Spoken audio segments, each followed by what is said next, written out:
Welcome to Defense Briefing.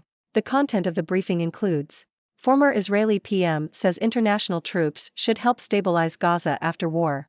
Israel-Hamas war escalation puts Qatar's clout to the test.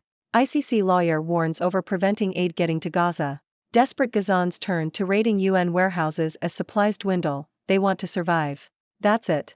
Jordan asked US to deploy Patriot air defense missiles, Army says. Former Israeli PM says international troops should help stabilize Gaza after war. The Globe and Mail. Former Israeli Prime Minister, Ehud Olmert, has called for international forces, possibly led by NATO, to temporarily take control of the Gaza Strip to stabilize the area and prevent further conflict. Olmert argued that the intervention was necessary to prevent fighting between Israel and Hamas from spreading instability across the region and to avoid causing further divisions between Western societies. While Olmert acknowledged that his proposal did not receive a positive response from Palestinian leaders, he stated that it was essential to plan for the day after conflict. Olmert said that it was his concern that Western governments would pressure Israel to end its military operation before Hamas was defeated, but stressed that no progress could be made until Prime Minister Benjamin Netanyahu was removed from power. Olmert also called for a peace plan that would involve an independent Palestinian state and would allow Gaza to build an airport and seaport, but recognized that such a plan would require concerted international support. Israel-Hamas war escalation puts Qatar's clout to the test. Yahoo! Qatar's leaders have been attempting to position themselves as indispensable in the Middle East for over a decade, angering its neighbors by housing Hamas leaders whilst maintaining channels to Israel. The current crisis in Gaza has presented a huge opportunity for Qatar to prove its worth to the international community and build stronger relationships with global power brokers. Qatar has spent years building its soft power and has made significant investments in companies, sports clubs and media networks to get its name on the map. The country has survived a 3-year boycott by its Gulf neighbors, Saudi Arabia, the United Arab Emirates, Bahrain and Egypt, which it has described as an illegal siege. The boycott allowed Qatar to look beyond the Gulf Cooperation Council, dominated by the Saudis and UAE. However, Qatar faces accusations of supporting extremist groups, cozying up to Iran, and housing Hamas in Doha. Qatar's wealth, derived from its gas fields, has enabled it to wield financial influence and play a role in mediating between conflict parties, as it has done with the recent Gaza crisis. ICC lawyer warns over preventing aid getting to Gaza. South China Morning Post. The International Criminal Court, ICC, prosecutor, Karim Khan, has warned that preventing access to humanitarian aid could be a crime. Khan made the statement after visiting Egypt's Rafah crossing with Gaza, which is the main entry point for international aid into the Hamas-run Palestinian territory. He called on Israel to make discernible efforts without further delay to ensure that the civilians of Gaza received basic food and medicine. Khan's office is investigating any crimes committed on the territory of Palestine. The UN has warned that a breakdown of public order is feared in Gaza following looting at food aid centers. Desperate Gazans turn to raiding UN warehouses as supplies dwindle, they want to survive. That's it.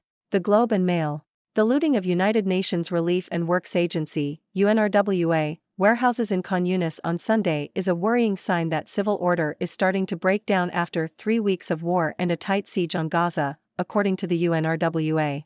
Gaza journalist, Fadi Hanuna, commented that the looters were hungry and simply wanted to survive. He added that basic elements of Gazan society were beginning to collapse and money has no meaning. Israeli tanks have been seen approaching Gaza City from the north and east, and Israeli troops are pushing into the territory. Hamas has responded with mortars and anti-tank missiles, and continues to fire rockets at Israeli cities. Israeli Prime Minister Benjamin Netanyahu has warned that the war has entered a second phase that will be long and difficult. The UNRWA warehouses house the trickle of aid that has arrived in Gaza on the trucks that have entered the Strip from Egypt. However, deliveries of food, water and medicine have been choked off by Israel and no fuel has been allowed to enter since the siege began. The UNRWA's limited aid system is described as designed to fail and Gazans are becoming increasingly angry with those trying to help them. Jordan asked US to deploy Patriot air defense missiles, Army says. Reuters. Jordan has requested that the US deploy Patriot air defense systems to bolster its border defense amid heightened regional tensions and conflict. The request comes as Jordan grows increasingly nervous that Israel's bombing of Gaza could escalate into a wider conflagration. The Patriot air defense system is considered one of the most advanced US air defense systems and is in short supply, with many allies around the world vying for it. Jordan has also requested additional aid to tackle drones used in a drug war along the border with Syria. China's major PLA overhaul has one goal in mind: Taiwan. South China Morning Post. The Chinese People's Liberation Army, PLA, has undergone a major overhaul since President Xi Jinping took office in 2012, with a restructuring of its command structure and significant upgrades to its technology. The PLA's modernization efforts have grown its capacity so fast that top U.S. defense officials believe China could be ready to take Taiwan by force by 2027. However, defense experts have argued that there are still uncertainties around the PLA's ability to adapt to changing warfare and its readiness to face the major test of Taiwan. The PLA's efforts to learn from the U.S. military have seen it become a clone of the American military, but experts argue that it needs to be more creative and innovative to surpass its counterpart. One of the major parts of Xi's military overhaul has been the establishment of the Strategic Support Force, a new branch running the space, cyber, intelligence and electronic warfare forces. The PLA has also completed military mechanization, which was the first step for the PLA to reach its initial goal of joint operation. The PLA debuted new weapons during the 2019 National Day Parade, including hypersonic ballistic missile systems and long-range multiple launch rocket systems. The PLA's modernization efforts have increased its fighting capabilities, but experts argue that it needs to prove it can keep up with the evolving face of modern warfare. Singapore Central Bank chief unfazed by suddenly hawkish peers. Yahoo! Singapore's monetary policy remains appropriately tight as its currency is on a path to strengthen against other currencies, said Ravi Menon, the central bank's head. Menon is confident the conflict in the Middle East will have limited impact on the broader economy as central banks are managing price pressures and economic growth. He also said if central banks adjust policy too frequently, it creates apprehension. How years of Israeli failures on Hamas led to a devastating attack. New York Times.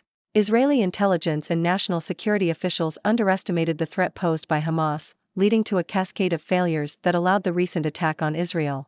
According to a New York Times examination, Israeli officials misjudged the threat from Hamas for years, believing that the group had no interest in launching an attack from Gaza. This mistaken assumption was bolstered by the Israeli government's belief that Iran and Hezbollah presented the gravest threat to Israel. As a result, the country's intelligence agencies largely stopped collecting information on Hamas and its plans, believing that Israel was managing the group. American spy agencies similarly stopped collecting intelligence on Hamas, viewing it as a regional threat that Israel could handle. Overall, arrogance among Israeli political and security officials convinced them that the country's military and technological superiority would keep Hamas in check. However, the recent attack demonstrated that this assumption was incorrect, as Hamas fighters had undergone extensive training for the assault, undetected by Israeli intelligence. The attack succeeded because Israeli officials made many of the same mistakes that were made in the Yom Kippur War. Florida Gators go voteless in AP poll after Week 9 loss. Yahoo! The Florida Gators were defeated by the Georgia Bulldogs 40-23 at the world's largest outdoor cocktail party. The Gators were 18.5-point underdogs and struggled against the top-ranked team. Russians attack Ukraine with assault UAVs. Yahoo! Russian troops launched a series of attack drones into Ukraine on Sunday evening, prompting an air raid warning in several regions. The attack drones were spotted in Kherson, Mykolaiv, Dnipro, Karavorad, Cherkasy, Vinnytsia, Khmelnytsky, Kiev, and Zhytomyr oblasts. The drones were reported to be moving in various directions, posing a threat to these regions. The Air Force eventually cancelled the drone threat in all oblasts. The Air Force plans to release official information on the number and type of air targets downed in due course. Ladies and gentlemen, I am Dr. Six, your resident observer from the 6 Degrees world.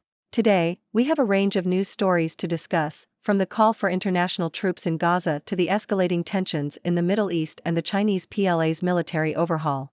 But before we get into all that, let me introduce myself. I am Dr. Six, the witty and informative observer who brings you the latest news and analysis from around the world. Now, let's dive into the news. Former Israeli Prime Minister Ehud Olmert has called for international forces to help stabilize Gaza and prevent further conflict. Olmert believes that this intervention is necessary to avoid the spread of instability in the region. However, his proposal has not received a positive response from Palestinian leaders. It seems that planning for the day after conflict is essential, but it will require concerted international support. Meanwhile, Qatar is using the crisis in Gaza as an opportunity to prove its worth and build stronger relationships with global power brokers. The country has spent years building its soft power and has survived a 3-year boycott by its Gulf neighbors. However, accusations of supporting extremist groups and cozying up to Iran have tarnished Qatar's reputation. Nevertheless, it continues to play a role in mediating conflicts, including the recent Gaza crisis. In a related story, the International Criminal Court, ICC, prosecutor has warned that preventing access to humanitarian aid could be a crime. This comes as looting at food aid centers in Gaza has raised concerns about the breakdown of public order. The UN Relief and Works Agency warehouses, which house much-needed aid, have been targeted by desperate Gazans. It seems that the limited aid system is failing and anger is growing among those who are trying to help. Moving on, Jordan has requested the deployment of Patriot air defense systems from the U.S. to bolster its border defense. The country is growing increasingly nervous about the conflict in Gaza escalating into a wider conflagration. The request comes at a time when the Patriot air defense system is in short supply, with many allies vying for it. Jordan has also requested additional aid to tackle drones used in a drug war along its border with Syria. Shifting our focus to China, the Chinese People's Liberation Army has undergone a major overhaul since President Xi Jinping took office.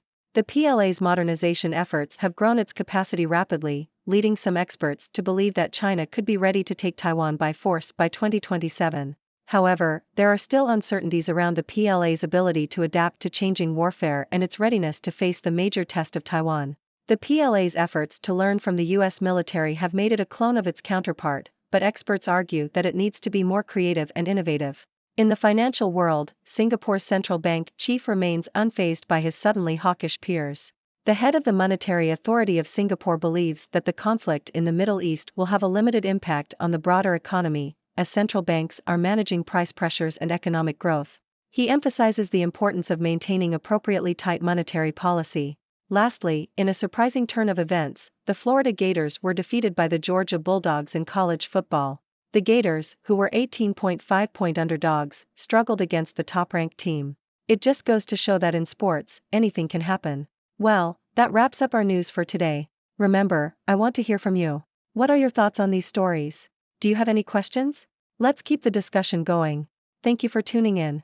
The content above showcases the latest briefing reports and analytical synopses, thoughtfully curated by the 6Do team. These insights stem from a wide array of reputable media outlets, think tanks, government sources, and specialized experts worldwide. We encourage you to explore these sources for a comprehensive perspective. Keep in mind that while the content may not always align with the official standpoint of 6Do Brief, it's not meant to be taken as absolute directives for decision-making. Comprising seasoned media professionals, learned scholars, and accomplished scientists, the 6Do team embodies a trailblazing, fully independent media entity. To customize 6Do Brief to meet your professional needs, you have the option to subscribe to a diverse array of briefings on our website, 6dobrief.com. Regardless of your location, you can conveniently receive 6Do Brief via email.